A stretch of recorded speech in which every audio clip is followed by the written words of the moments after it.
Spoštovane gospe, spoštovani gospodje, cenjeni gostje. Prisrčno vas pozdravljam na nocojšnji predstavitvi knjige Ženska na konju, avtorice Ane Četkovič-Vodovnik.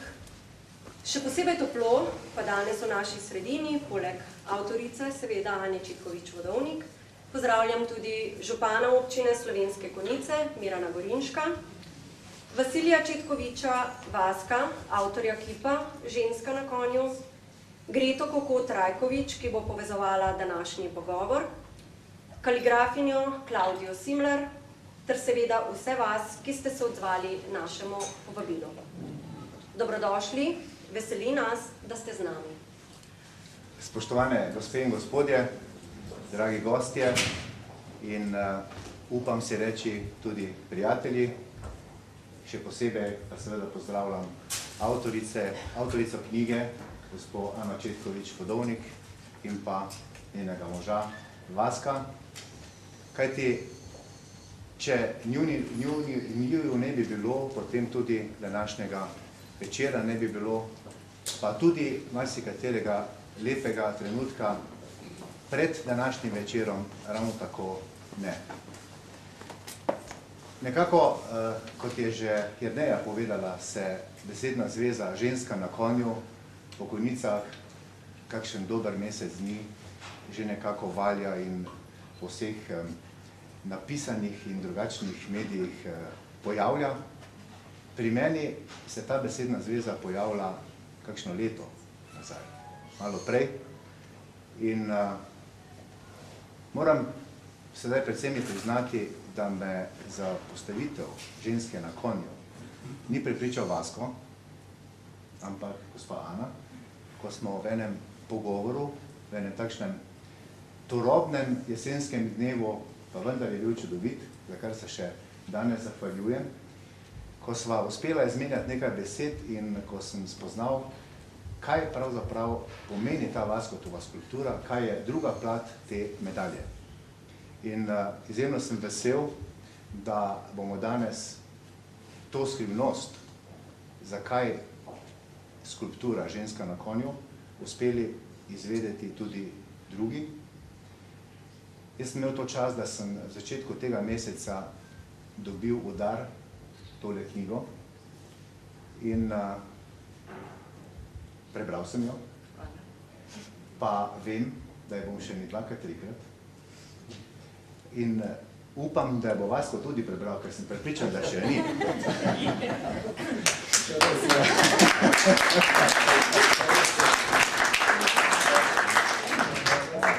Rad bi izrazil še samo nekaj čestitke avtorici za izbrane besede, predvsem pa za pogum, s katerim pravzaprav tako postopno razgalja ta odnos ženska-umetnik, moški-ženska skozi to obdobje skoraj 50 let. In predvsem, kot sem rekel, čestitke za ta pogum in pa hvaležnost za to, da se tudi ostali lahko marsikaj naučimo iz tega.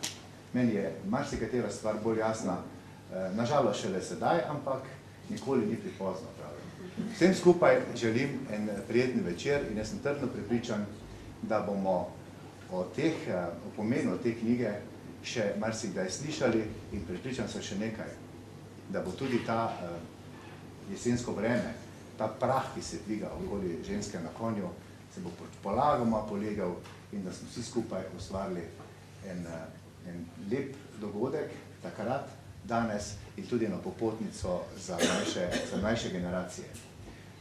Gospa Ana, hvala lepa za to knjigico in prepustimo se besedam gospe Ane in pa gospe Grete in uživajmo. Lahko govorimo o tem, kakšne so bile misli zadaj za nekaterimi besedami, za nekaterimi stavki v knjigi. Knjiga pa je, verjemite, tudi jaz sem imela srečo, da sem jo prebrala med prvimi, še vročo. Branje za večere osame, branje, ob katerem lahko razmisliš marsikaj tudi o svojem življenju. kajti zagotovo se bo vsakdo našel vsaj v kakšni od situacij. Ampak vseeno, odlomek iz knjige bomo vendarle prebrali in sicer sem izbrala čisto za začetek en odlomek, ki govori o Vasku in Ani sedaj, kako se prebujeta, kako se pogovarjajo. Ob jutranjih zarjah me zbuja guru, ki izganja sence iz moje duše. Mi vliva novo energijo. Potoki besed se prelivajo med nama. Tudi knjige, ki jih prebirava, so živo tkivo najnih druženj in potovanj. Kakšno mu namirno podtakne. Ne vem, če vas kot to ve.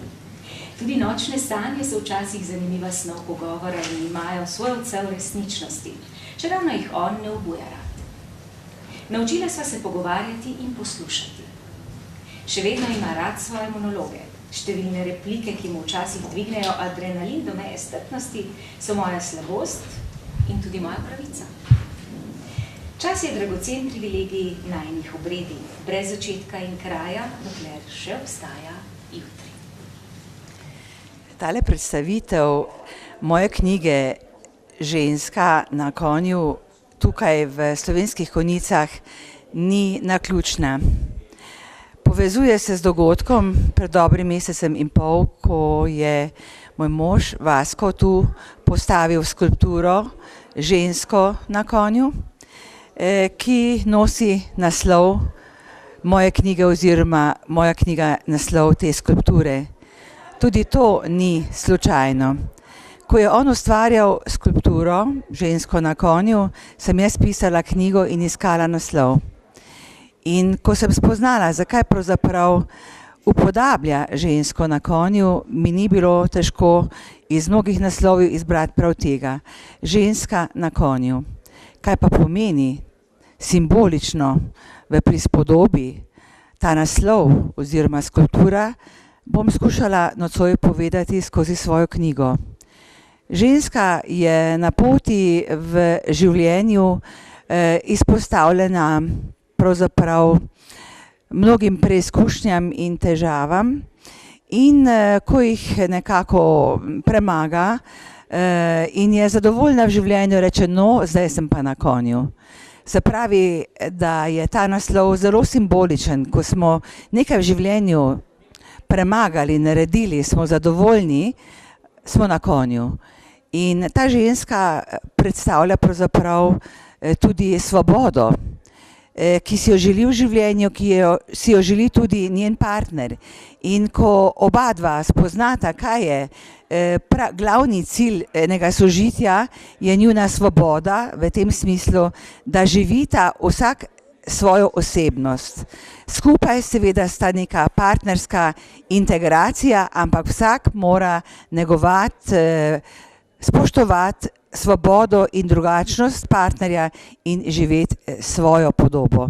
To sem želela jaz povedati v svoji knjigi Ženska na konju in upam, da sta ta dva projekta, to se pravi spomenik, skulptura v Konjicah in moja knjiga, dovolj jasni in jasno razložili, da gre za simbol ljubezni, svobode, sožitja s partnerjem.